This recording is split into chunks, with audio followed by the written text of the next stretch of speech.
Hello student, I hope you all fit and fine. आप सभी लोग देख रहे हैं हमारा अपना चैनल एजुकेट कंप्यूटर क्लासेस। तो स्टूडेंट, अगर आपको हमारी वीडियो पसंद आती है तो प्लीज़ इसे लाइक और सब्सक्राइब करना ना भूलें और साथ ही साथ में बेल आइकन को भी प्रेस करें ताकि जब भी हम कोई न्यू वीडियो अपलोड करते हैं तो उसकी नोटिफिकेशन सबसे पहले आपके मोबाइल पर आए।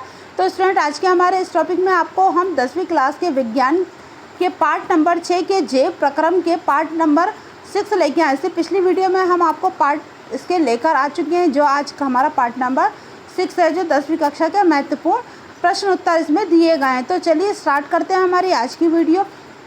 तो यहाँ पर हमारा क्वेश्चन है कि पादप में भोजन का स्थानांतरण कैसे होता है, अथवा क्वेश्चन दूसरा ये भी हो सकता है कि पादपों में पत्तियों द्वारा निर्मित भोजन का वहन किस प्रकार होता है, समझाइए। ये दोनों क्वेश्चन अगर आते हैं तो इसका आंसर आपको यहाँ पर जो मैं बता रही हूँ ये लिखना है।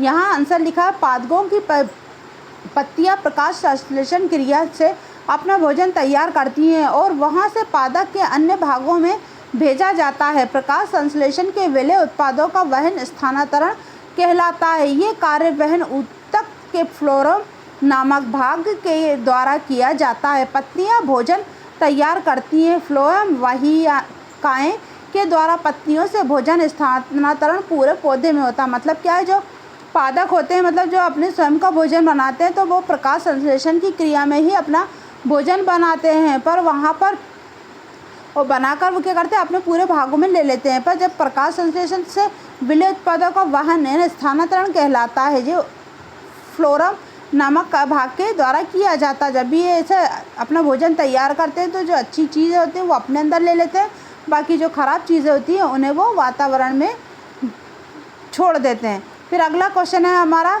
कि विक्राणु नेफ्रॉन की संरचना तथा क्रियाविधि का वर्णन कीजिए, अथवा मानव विक्र में मूत्र किस प्रकार बनता है। मतलब ये दोनों क्वेश्चन का आंसर यही वाला है। तो यहाँ पर लिखा आंसर कि विक्राणु विक्र की संरचना तथा क्रियात्मक इस प्रकार है। नंबर 1, विक्राणु की संरचना। आंसर इसका, प्रत्येक विक्राणु में एक कप की आकृति की संरचना होती है, जैसे बोमन संपुट कहते हैं। ये रक्त कोशिकाओं के जाल के घेरे रहती है, इसे कोशिका गुच्छ कहते हैं। बोमन सपूत में एक नलिकाकार संरचना निकलती है, इसे कुंडलित नलिका कहते हैं। ये नलिका फिर एक की आकृति की संरचना से बनती है, जिसे हिनेल का लूप कहते हैं, जो एक कुंडलित संरचना बनाती है। इसे DCT कहते हैं।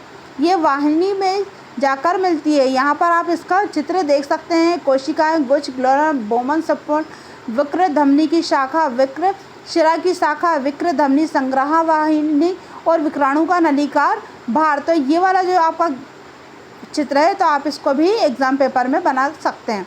फिर इसके बाद इसकी कोशिकाएं गुच्छ, ये जो दिया हुआ चित्र यहाँ पर, वो भी ये नीचे दूसरी जगह भी ये वही वाला चित्र है। फिर सेकंड नंबर में विक्राणु का कार्य। विक्र धमनियाँ रक्त को बोमन संपुट के कोशिका गुच्छ में ले जाती हैं और रक्त को छाना जाता है। प्रारंभिक निश्चय में कुछ पदार्थ जैसे ग्लूकोज, अमीनो अम्ल, लवण, आयरन प्रचुर मात्रा में जल रह जाता है। इसमें कुछ सुक्रोज, ग्लूकोज तथा कुछ यूरिया भी होता है। जैसे जैसे निश्चय कुंडलित नलिका और हेनेल के रूप में से गुजरता है, तो इसमें कुछ उपयोगी पदार्थों को दोबारा अवशोषित कर लिया जाता है तथा अधिक पानी, यूरिया और दूसरे व्यर्थ मूत्राशय के सूत्र से के रियो में एकत्रित कर लिए जाते हैं।